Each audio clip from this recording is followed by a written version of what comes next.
I'm very happy that we have not one, but two very distinguished members of FIU's faculty leading today's conversation. Professor Sarah J. Mahler is a good friend of the Global Learning program and has been very involved with Global Learning. She has done research and publications focused primarily on Latin America and Caribbean migration to the United States and the development of transnational ties between migrants and their home communities. So you can see from that bio how her expertise and research ties into this particular topic. And we also have Iberto Roman from the College of Law, and again, another very appropriate FIU expert on this topic. Professor Roman is a leader in the fields of immigration, citizenship, and critical legal theory. He's actually one of the founding faculty members of FIU's College of Law and has formerly served as an Associate Dean for Academic Affairs and is currently the Director for the College of Law's Immigration Initiatives. So with those brief bios, I will turn it over to our two moderators for today. All right. Well, it's exciting to be here. I've been sort of a transient FIU faculty member for a couple of years, and so I'm back in the fold, sort of migrating from one place to another. And so it's always nice to be part of Global Learning because as an anthropologist, I really emphasize the importance of being able to understand the different perspectives that we have across many different lines, cultural lines. I mean, you don't have to go to a different country for sure to get global perspectives. And Miami, being a global city, is a great place to begin that. So before I have you actually answer this question or think about answering this question, but you can do that, just like a show of hands in the audience here, how many of you come from another country? So.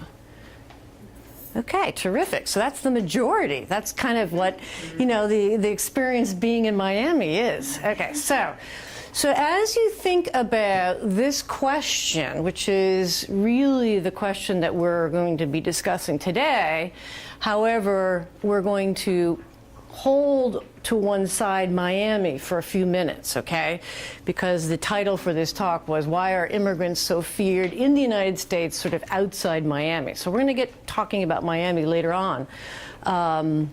But what I'd really like you to think about is two things. One is, why are immigrants so feared in the United States from your personal experience, right? We all have personal experiences. In Miami, I don't usually get mistaken for being an immigrant, but I often have people come up and ask me things in Spanish, right? So it's a very different experience than I had in other places that I have lived in the United States, and certainly I lived in Latin America, so there I'm not presumed to speak Spanish, but in Miami I am. So it makes for an interesting kind of experience. I'm almost kind of an immigrant into Miami as opposed to someone coming from outside and from another country. But I'm a social scientist, okay? So a social scientist is someone who also says, well, we all have our personal experiences, right? But we also want to see whether or not what we experience individually matches other people. So we're also trying to get kind of more of a less subjective and more objective understanding of the causes of fear in the United States. So with that said, what I'd like you to do is to think a minute and then, you know, raise your hand. And if you have a response to this question, what I'd like to do is to record those responses, record them. So Eric, maybe you can help us continue. And then if you know, we'll keep going until we kind of exhaust the ideas that we have in the room. All right, so anyone want to start this off? Yes? I just wanted to say I think it's because there have been a lot of negative experiences with immigrants. Could you expound on that? What's a negative experience, you know, so? I can't pinpoint, maybe on the job experience, like personal experience, if you are working with an immigrant and the person is not working as hard as you are, you assume. Okay, so there's some notion that maybe immigrants aren't as hard workers as native born. You also had some kind of suggestion you were going to. Well, I could go back to like the early 1900s, late 1800s.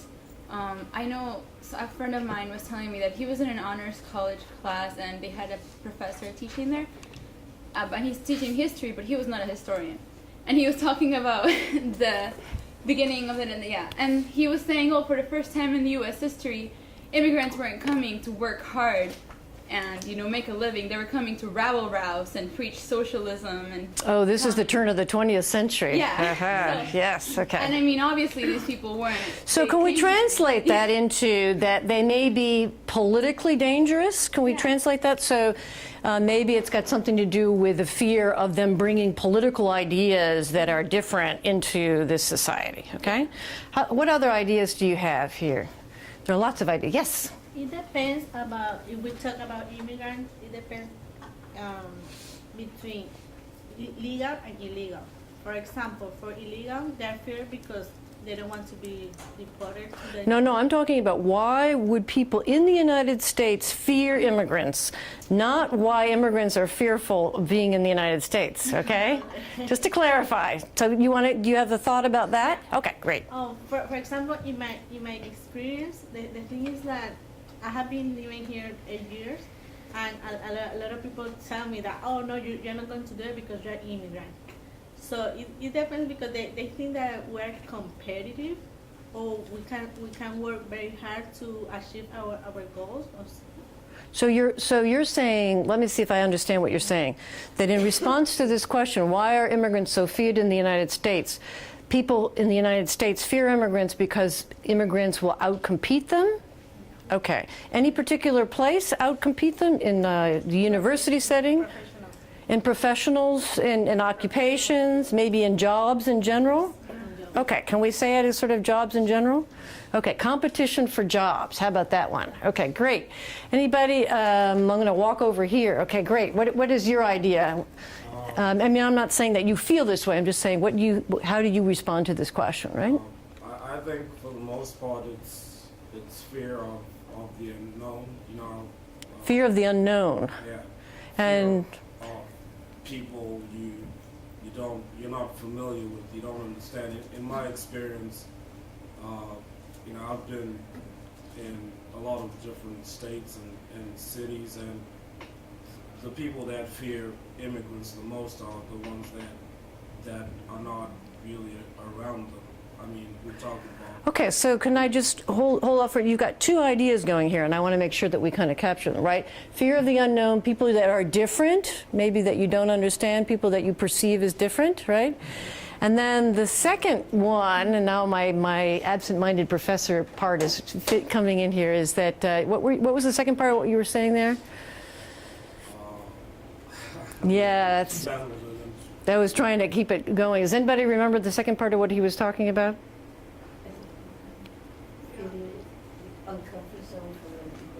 Right, discomfort zones from other people. We were talking about that, but there was another part of what he was saying that, yeah. He was mentioning that usually those fearing immigrants are the ones who have not personally met them. Right, thank you, exactly. So that I'm going to just try to translate that a little bit, that there's an uneven distribution of immigrants across the country, right? So some places there are large numbers, and then, you know, some people may get used to them. Maybe that's what's happening in Miami.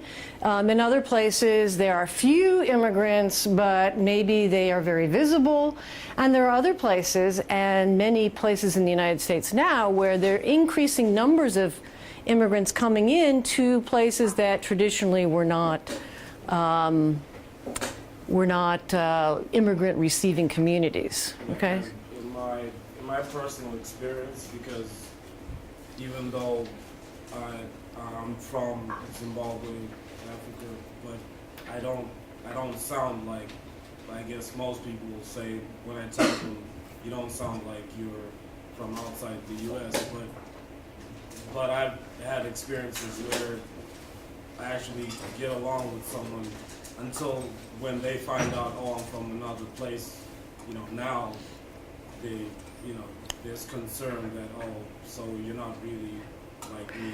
Right, so it's okay until they find out that you're an immigrant, and then they begin to worry about you a little bit more sometimes. Yeah, I mean, yeah. It's also like when, let's say if you speak not if let's say you're with a person from the country that you're from and you speak in another language in the presence of some Americans, they get uncomfortable because they immediately assume you're talking about them, which is hardly ever. Okay, so that's still working into the fear of the unknown, people being perceived as different. What other ideas do we have? We got a couple of other hands over here. Let's exhaust these. Yes. Well, specifically, piggybacking off of her with illegal immigration, some people think that illegal immigration in particular undermines the rule of law. That's a good one. Okay, so there's a whole issue, and we certainly have someone here who understands that, right, from the College of Law, right? So it's this rule of law issue, right? So, but then again, is that part of the fear factor, or is that so? I don't know if you have. It can be taken in different ways. I know people that are fairly objective, so it's just it's these people are not following the law. But I think it also it doesn't help that these people might have a little bit of xenophobia to begin with, and that's basically what he was saying, and I can certify because I was actually taking a summer class back at home in Fort Pierce, which is 2 hours north. Just 2 hours north, huh? Okay. And it got really the discussion got really ugly at one point, so I can Meaning that the cultural context in the Fort cultural Pierce is context quite different? The mindset is a little bit different. Uh-huh. And it didn't help that the class was the median age was slightly older than the classes we had. Okay, so maybe age has something to do with it. Do you think age has, you're suggesting that age might have an impact, or generation might have an impact. Do you feel that the older someone is, the more they may be fearful, or do you have any hypothesis about that? Your generation? It wouldn't be that simple. Okay, I'll get back to you in a second. I have a couple other hands here. Yeah. Well, I think even stereotypes play a major role in being feared or not. If you have a certain opinion on one particular group of people, you tend to generalize it, and you say, okay, maybe all of them are the same type, which is not the case. Okay, so stereotyping leads to fear. Are there any particular stereotypes in the United States that generate the most fear? Well, I wouldn't say there's one particular one, but I stayed in California for a couple of years, and I realized that, okay, I stayed about 25 minutes from Oakland, and when I was in that vicinity, they tend to doubt you a little more than another part of California. And what do they stereotype you as right here in South Florida? Well, right now I haven't had a lot of experiences here. Okay. But I think this plays a very important role in some. Well, I'll tell you that in my personal opinion, if I see you from afar and I haven't heard you speak, what does everybody think he is from afar? Latino, right? So just welcome to the Latino crowd here in South Florida, all right? Okay. So I see a couple of other hands. Yes? Well, one thing that I was thinking is that within conversations like that, or okay, let me organize this. Do you want to take a moment? Yeah, I'll take a moment. Okay, I had someone else's opinion here. Yeah, basically I just wanted to point out that the reason people are afraid of immigrants varies for different immigrant groups and in different places in the United States widely. I think in particular, for example, I think maybe in the last week or something, a Sikh in New York City professor was a victim of a hate crime. My alma mater, Columbia University. Huh? Sure, so presumably those people... Can you explain that a little bit? Because not everybody has heard. You said Sikh, and what was he claimed to be? What did the use that hit him? I mean, this happens. Ignorant people think Sikhs are Muslims, and also think Muslims are terrorists, and therefore think it's a good idea to beat up Sikhs. It happened to a Columbia professor in New York City, And so that's one reason. People are afraid for very specific reasons like terrorism. Okay, so we haven't heard terrorism before, but it does sound very similar to the stereotyping issue. Right. And since I have quite a few of my students from Introduction to Anthropology, they're learning all about how we formulate stereotypes in the process of learning cultures. So that's a very important But one. it just shows how blind it is. I mean, Sikhs are just not even a member of the group you could mis-stereotype as terrorists. Well, people obviously do, and so that's Sure. one of the things that we're trying to really understand. Yeah, So, the fear is pretty bold. what you were saying at the beginning, and I think it's very important, is that you can't put immigrants into one general bucket. That there are indeed variations, and how they're perceived, whether how fearful the larger U.S. population is vis-a-vis immigrants. Some are more discriminated against, some are more stereotyped, et cetera, and some are actually viewed as acceptable and not feared, right? Has to do with racism. So racism might be a cause, which we haven't really kind of been able to really, we've been dancing around it, but certainly race is an issue. And you've recovered, okay, great. What I was trying to say was that within different cultures, there are generally different rules of courtesy and etc. Like, for example, Americans will have one way of courtesy, say in Mexico, they have different ways of courtesy. Well, when immigrants come to the country, they may not always be accustomed to those rules of courtesy, so that when they speak to Americans, they don't follow them, and thus they may come off as hostile. Or they come off as hostile, and this could also contribute to. So it's miscommunications. Miscommunication, yes. Yes, my class was just looking at miscommunications and different kinds of gestures and body language in general, which can be very misconstrued for sure. Good. Thank you. All right. Okay, well, I think this question. No, This question has like many answers. If you look at it from, let's say, a cultural perspective, the United States is made up of many groups of people, race, culture, ethnicity, language, religion. I think the reason why they're so feared has a lot to do with the status quo and the precedents that our nation has built. If we consider, if you call it, for example, I am Vietnamese American, however, how would one truly define American when we're just a melting pot of different people? It's interesting that you bring up that metaphor, melting pot. I don't think you probably know the history of that particular metaphor, but oh yes, you had wanted to say something. No, I just want to touch on the fact that you're stating melting pot. Mm-hmm. It's no American society. I don't think it's any longer looked at as a melting pot, but now a transnational. She's talking my language. Yeah. I'm taking those words. So it's now a transnational view of a culture in America versus a melting pot. So you're actually bringing in a little bit more of the social science side, okay? But if you walk up to any person on the street and you say, well, what do you think about this idea that there's a melting pot versus a transnational community? And they're going to say, what are you talking about? I've heard melting pot, but I've never heard transnational community, right? Which is, of course, why you're here, is to expand the different possibilities of analysis, right?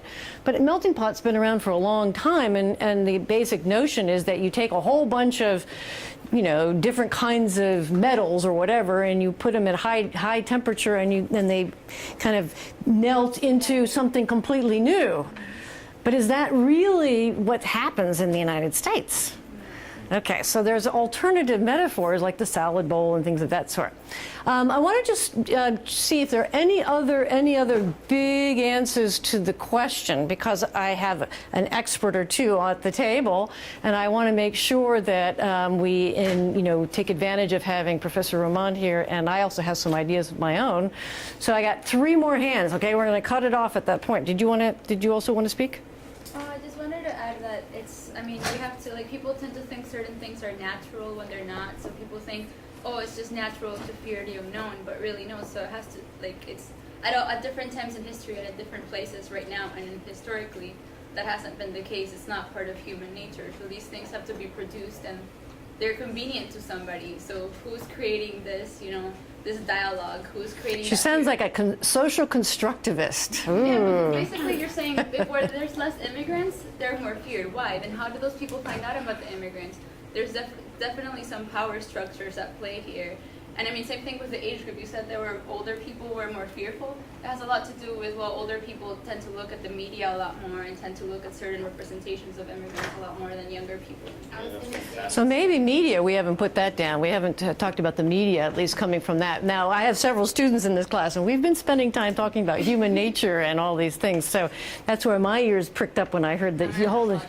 Well, you see, I would actually argue against what you said. I would say it's very much the human, I wouldn't call it nature, but dilemma that we perceive difference and that we fear difference by the way in which we grow up. But that's too long for today.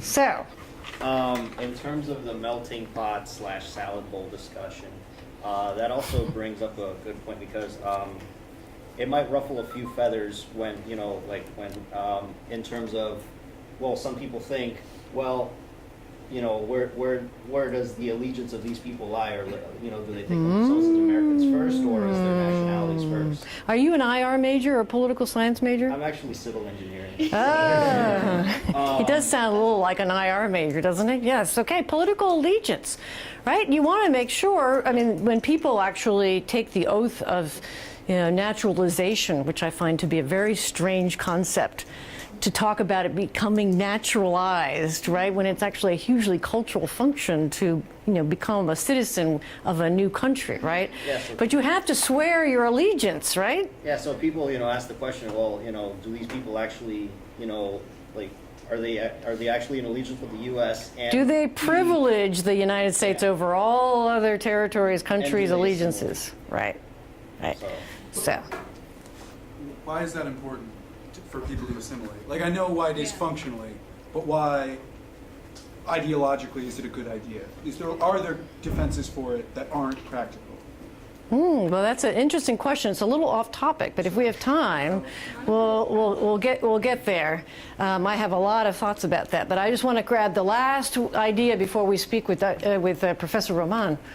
I think this ties in with the example you're asking for, examples of stereotypes. You know, like especially states like Texas, California, and Arizona. There's this notion that immigrants use up resources like that's a new one.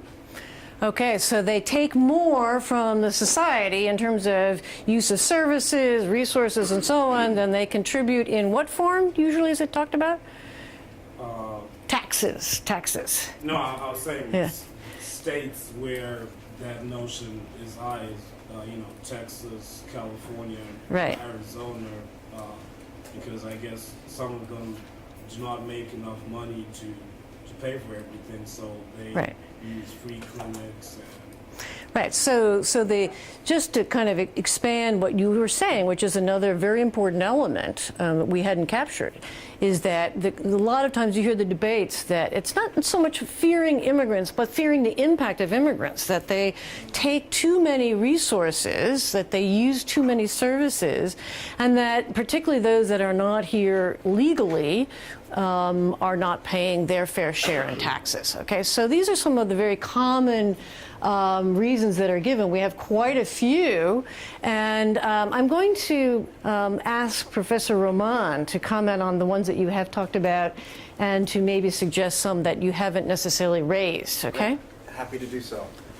First reaction, I just wanted to mention a wonderfully diverse group, which is indicative of Miami, but also indicative of FIU.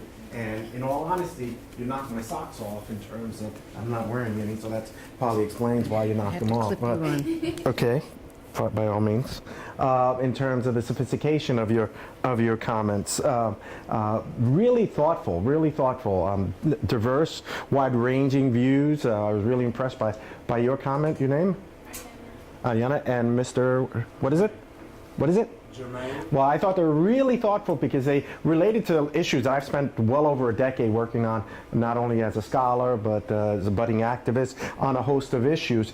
And I've actually, my most recent book speaks to some of these issues. And in many respects, some of the comments being made about stereotyping, I don't have it up on the board, but this was such an iconic highway sign. When I was traveling in California, I had to stop when I was driving because I could not believe that akin to deer crossing or rock falling, we had kind of the objectification of human beings and saying beware, right, of illegal immigrants because they know not what they do, right?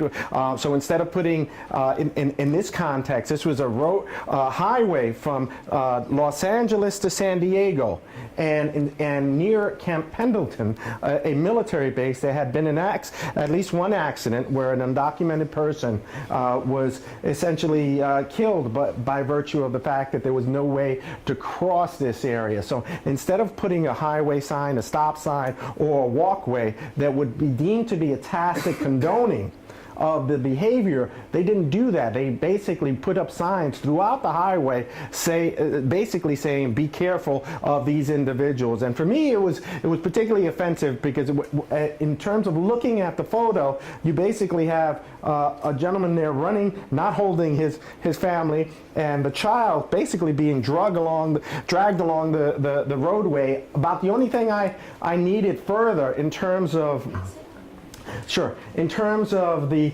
discussion, it would be having him wear a sombrero.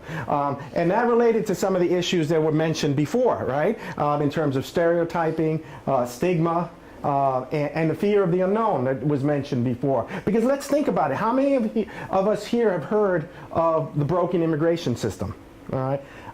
Almost all of us, actually, the President of the United States, who is a centrist, perhaps slightly left-leaning on certain issues, has made these comments. Certainly other presidents have made these comments. And in terms of the statements that are made, we're inundated with these references. You think of some of the leaders out there that are addressing immigration reform essentially to this day. Individuals like Jeff Sessions, right? A senator that is not from a locale with a lot of immigration, but nevertheless will make comments of this invasion, of the threat, of the crime, of the jobs that are being stolen. We are inundated with this not only in media circles that like Fox News, that quote unquote fair and unbalanced, anything but that exactly, in terms of their narrative, but also centrist views such as CNN, in terms of Lou Dobbs, who happens to be married to a woman that's Mexican, but nevertheless has blamed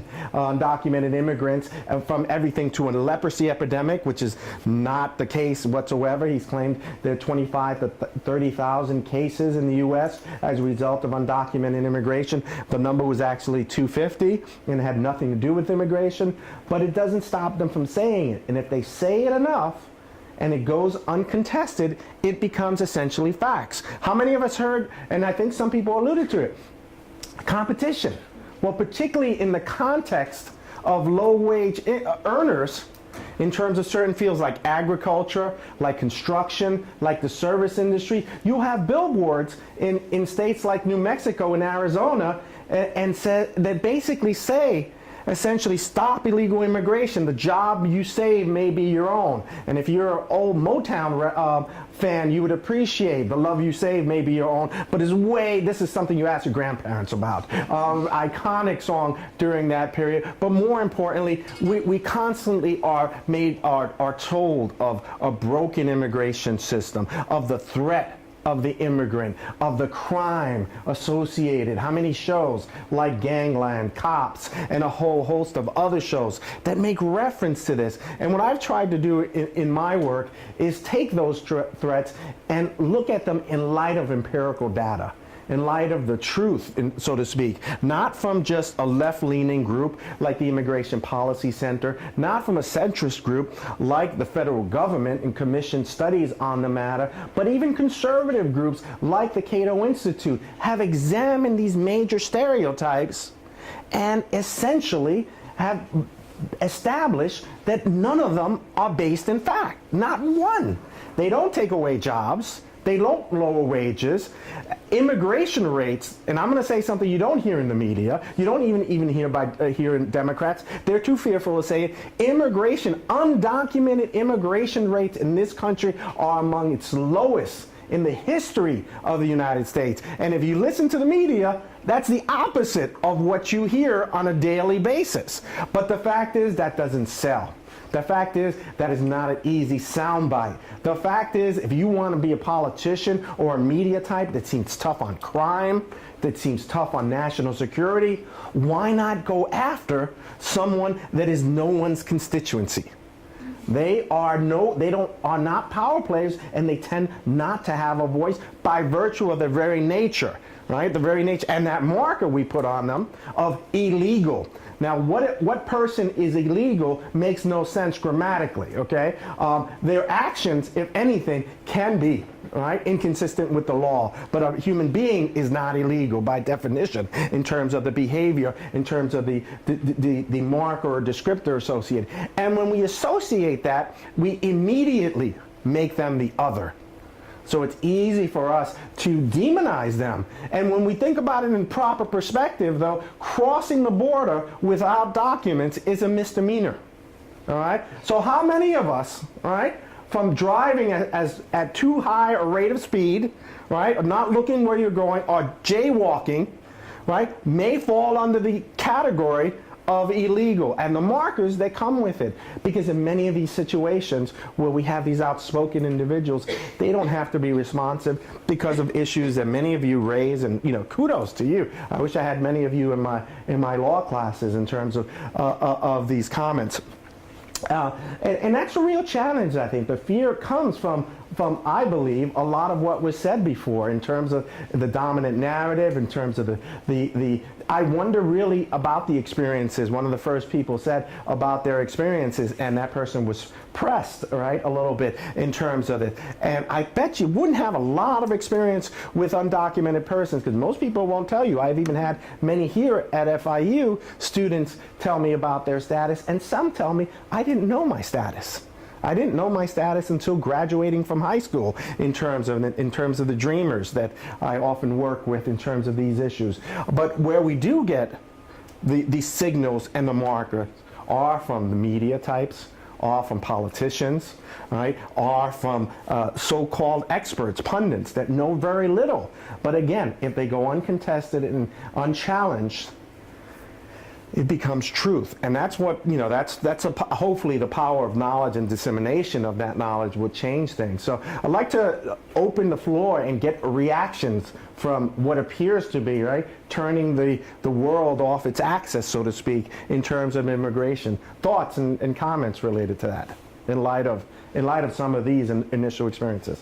Yeah, I just think it's really interesting the way this debate is forced to be framed around like this hypothetical mainstream white America view that we are, so close to, and I think can now just like stop having to worry about. Like all of these things, fear of the unknown, people who are perceived as different, it's gonna be over so fast. Like, look around this room, like we have to like investigate these like people. Why are they so afraid of these immigrants? Like, we are the Americans now. Yeah, I think it's a fair comment, but unfortunately, I believe in terms of policymakers, it looks nothing like this. All right, this room by my, I don't think so soon. I'm much more cynical because by my account, I counted at least 25 young ladies in this room. Right, I counted at least. All right, the majority of people that I would venture to say, in terms of my classification, would be people of color. Let's look at the Senate. Let's look at Congress, right? Do you think they look anything like you? Maybe, right? If this was a Senate, here's the two women, right, in terms of reference points, and then we add a couple of, and no, I have no idea in terms of how you self-identify, but I'll essentialize here for a moment. We'll add a smattering of people of color, and the rest of them, right, will be largely white, male, older individuals from if not wealthy, right, certainly and they certainly will leave wealthy, right, in terms of these issues. And they'll make with these reference and bold generalizations that I believe, think of the women's movement, right, in terms of suffrage, and how does that impact us in terms of representatives in Congress and the Senate. It's going to take time, but it's part of the effort, right? That's why we're doing this. That's why we're all studying, and right now there is samba and merengue outside, and kudos to you for being here, and it's really impressive. I couldn't get this many in terms of the law school, even with free fruit and credit in terms of it. So other thoughts? I saw at least a couple of other hands. Yes. Well, kind of continuing off of what he was saying, like I honestly do think that we will be seeing changes soon, because from my own personal observations, the youthful, like young people tend to be a lot more tolerant than do adults of our day. This may be from cause of the internet or something like that, that young people are being more exposed to different cultures and they're growing up accustomed to that.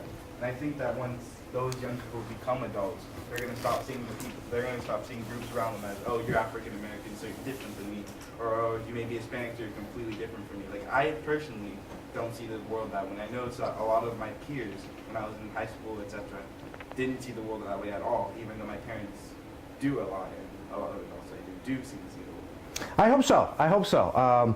You know, certainly in Florida, you would think it would be more so in terms of its diversity, particularly South Florida. But we are, as I was just about to say, we are in a bit of a microcosm here, and distinguish us from the rest of the state, because you just look at something that was hitting national, international media not too long ago in the Trayvon Martin case, right? Very different narrative. And I would venture to say, right, the climate suggests that it wouldn't be perhaps apropos, right, with 90-degree weather outside. But if this same group, right, very thoughtful and really impressive comments, right, all put on hoodies, right, how would America look at us? And I think that has a lot to do with markers and labels and ignorance of many issues, and the role of implicit bias in terms of these debates. Yes.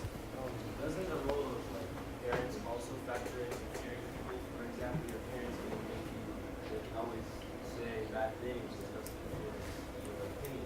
I think it certainly, and I think age was an issue. There has an impact, but education also hopefully will address those things. But we so rarely hear these narratives in terms of the counter narratives to these debates, and I think that's a real problem. Yes.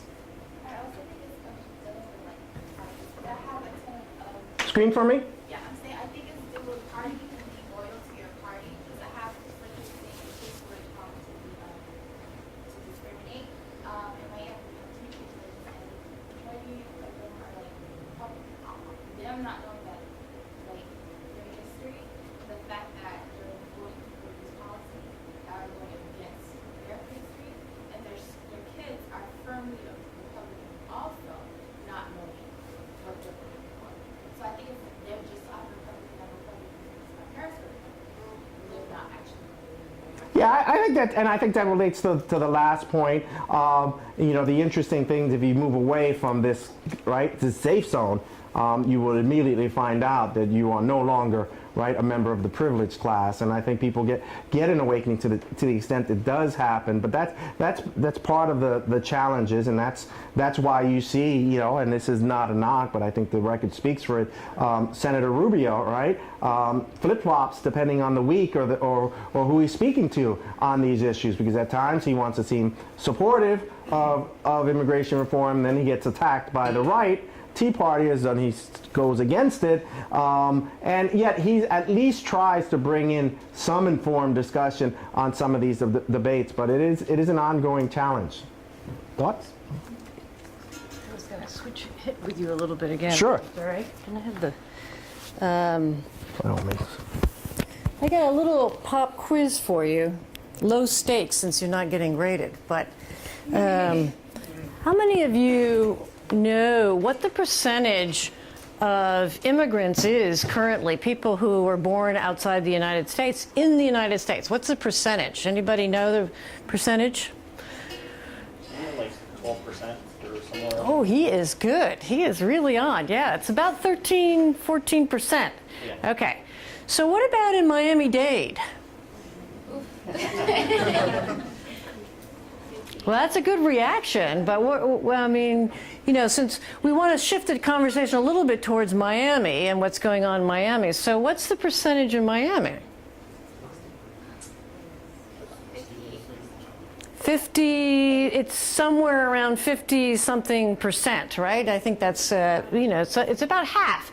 And then if you add in children of immigrants, it gets up to about 75%. So sometimes people who study immigration, like myself, we talk about people who actually migrate as being of the immigrant generation, but then their children being the second generation. And then there's even some 1.5ers. I bet you there are a few in the room. 1.5ers are people who actually migrate, but they migrate at a young age, usually before adolescence. So there's some recollection of the home country, but the greater formation of identity is in the second country or countries. Because a lot of people actually don't just go from one country to another. They, go from one country where they're born and then maybe travel for a while to another country, stay some time, and so on and so forth. As a matter of fact, one of the ironic things is here we are talking about immigration and saying, people are fearful of it. People have always migrated. This is one of the things as an anthropologist I always say. People have always moved. Our ancestors moved consistently. They were food foragers. They moved and moved and moved. What's changed is that all of a sudden these political institutions have put these damn borders on top of us and said, now you can't move without getting permission, right? And we created this situation, right? Well, that's true. But as an anthropology major, then you would probably figure out what I was really referring to as human beings, right? We've created this situation. And so it's kind of ironic that we're fighting now all the time with these institutions that we've created. As a matter of fact, countries with national borders is a very recent human institution, very, very recent.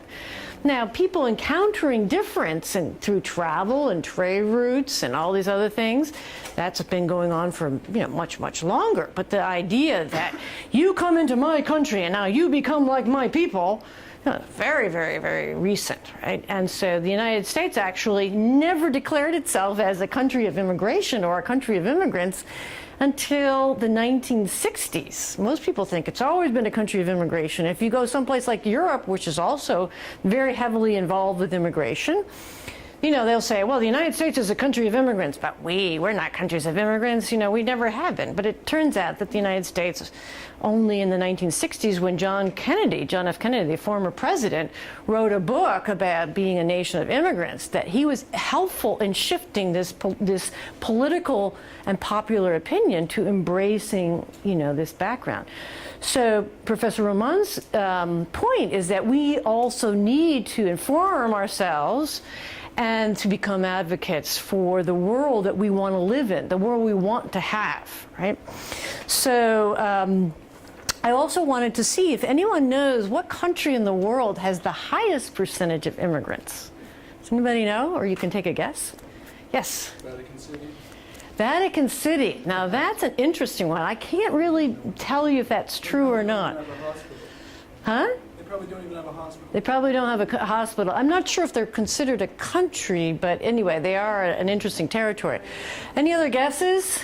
Israel, maybe? Israel, no, but you're getting warmer. Yes. Sorry? Dubai? The United Arab Emirates, very hot, very close. And you're definitely in the right area. Yes? No, not Saudi Arabia, but I believe it's Kuwait is the highest percentage, and it's somewhere around 80% of the population is people who have been born outside. Most of whom, by the way, have absolutely no rights to. Sorry? I'm from Kuwait.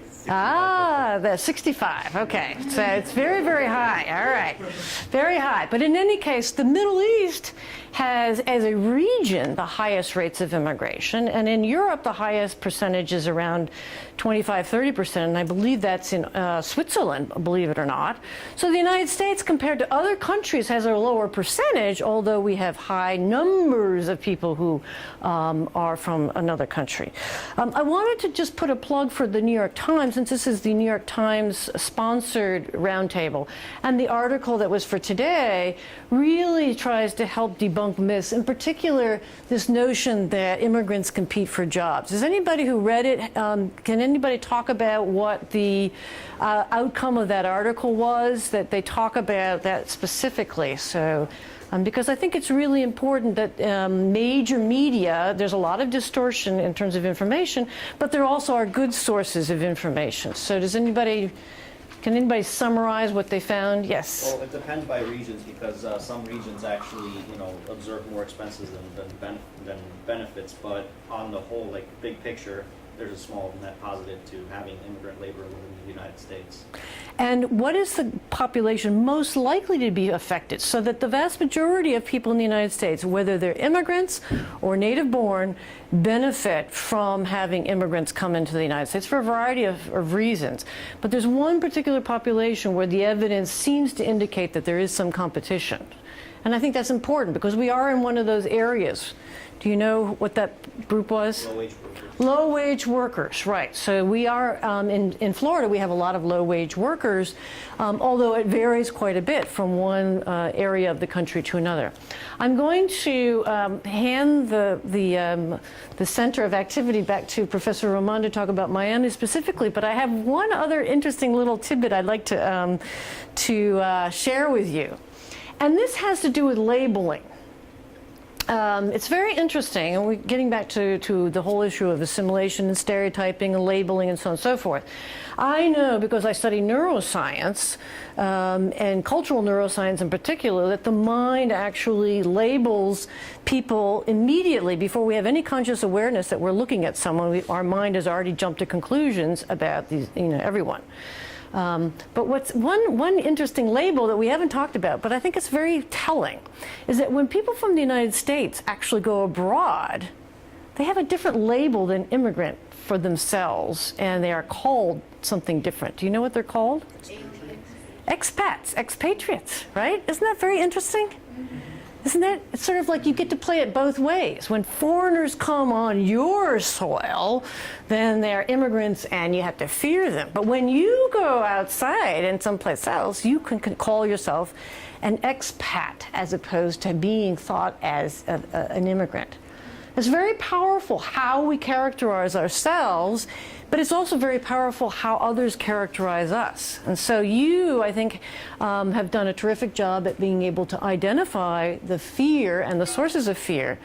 But now our job really is to try to demystify, to take these myths about immigration, and particularly from Miami, which is a great place to celebrate the important things that so many generations of people who've come to this country have offered to this country, and not translated into fear. So with that, I'd like to pass it back over to... Is this on? Yeah. I think it's for the recording, but you can do that. Yeah, go ahead. Okay. Well, I guess in terms of where we're at in the discussion, how about Miami? There were some references made earlier, particularly in the back, as it relates to the impact, right, of various generations. Still the hatred, right, in some circles of the Democratic Party because of the Bay of Pigs. Probably an event that is older than many of your parents. Nevertheless, there is that vestige, right, of that impact, and perhaps the historical reference in terms of affiliation, at least in some circles, with the Republican Party, and perhaps lack of responsiveness. What are your reactions in terms of how Miami is different or the same in terms of these fears and realities? Thoughts on that? Let's go here first. As far as like the division, okay, we're a two-party system, Democrats and Republicans. I think if we compare them both, usually people are in the center. There's not usually anyone left or right. I think there's an ideological balance. But I think a good point both of you made was labeling. For example, let's say communist. If you call someone a communist in the 1960s or a terrorist today, how would you really define it across time? Or another example would be insurgent. Like how would you truly define these words? And even on a broader perspective, we created language. So a lot of it, I think that shapes our thinking a lot. Okay, great. Yes, Becca. I think Miami has major impact because basically, if you notice, when someone comes to Miami or gets out of just Miami, even to go to Fort Lauderdale, I've heard it a lot where they say, oh, I'm going back to the United States. Because Miami in itself, the cultural aspect of it, the way we all lead our lives here, whether we like it or not, it has been adapted to everybody else's culture. If you get out of Miami and go to the interstates, that's where the fears come in, because people have a stereotype of Miami people. They even tell me, like, when I go out, they tell me, oh, you have that Miami accent.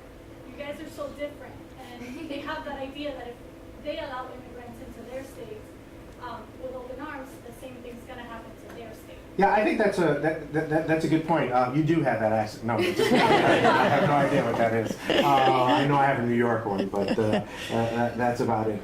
I think it's perhaps reflective of a comment made earlier in terms of things are changing. Perhaps a bit more optimistic in terms of the temporal state of things, in terms of how quickly it would change. I think we're likely to see, for example, in current discussions of comprehensive immigration reform, not unlike what we saw in 2006, where millions of people took to the streets. Immigrants, documented and undocumented ones, as well as U.S. citizens, took to the streets. And the immigration reform we received was the Secure Fence Act, an enforcement-only proposal. I think what's going to happen this time, it'll be piecemeal. Because Dreamers in particular have had such a powerful impact, and the Dreamer movement actually in many ways it started here in Miami, and many of its leaders are students of FIU as well as Miami-Dade College. They've had an impact to change the public psyche with respect to young undocumented immigrants. But the realities are, I think all we're going to see is more security, right, and electronic enforcement, and I wrote about this well over a year ago when the first discussions were had, and then perhaps some accommodation for Dreamers. But I don't think we're going to approach anything near comprehensive reform, and it's going to be, I believe, if not a century before we have our government that's reflective of this diversity we see here, and a country that looks more like Miami. So time is on your side, but between now and then, how many thousands of people will die, how many more lies we're going to be told. Because one of the points that I try to stress in my book, I talk about the social sciences, the role of markers and stigma, and also address empirical studies. But I also try to have people appreciate the cost of the current state of affairs in terms of the role that the United States has played as free riders, particularly our economic base. Right?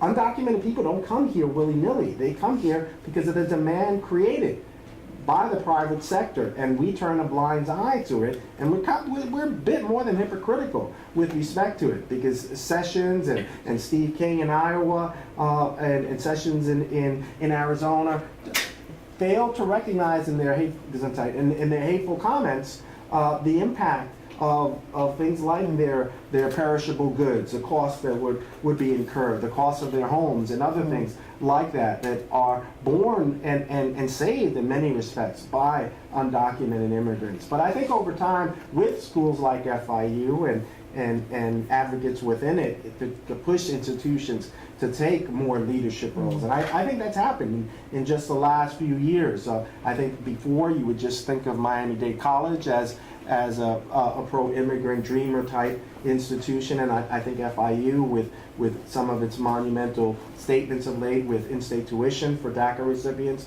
among other efforts, that is really changing. That's a movement afoot that has happened because of students and also faculty leaders in terms of that. So we'll see.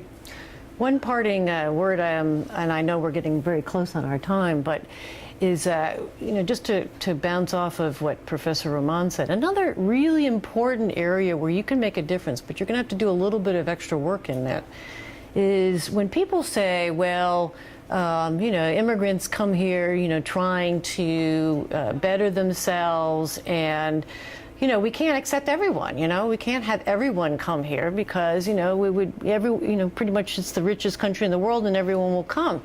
What they're overlooking is the fact that behind every migration, and if you really do the science, if you really do the history on it, if you really do the digging, you'll realize that behind every migration is recruitment.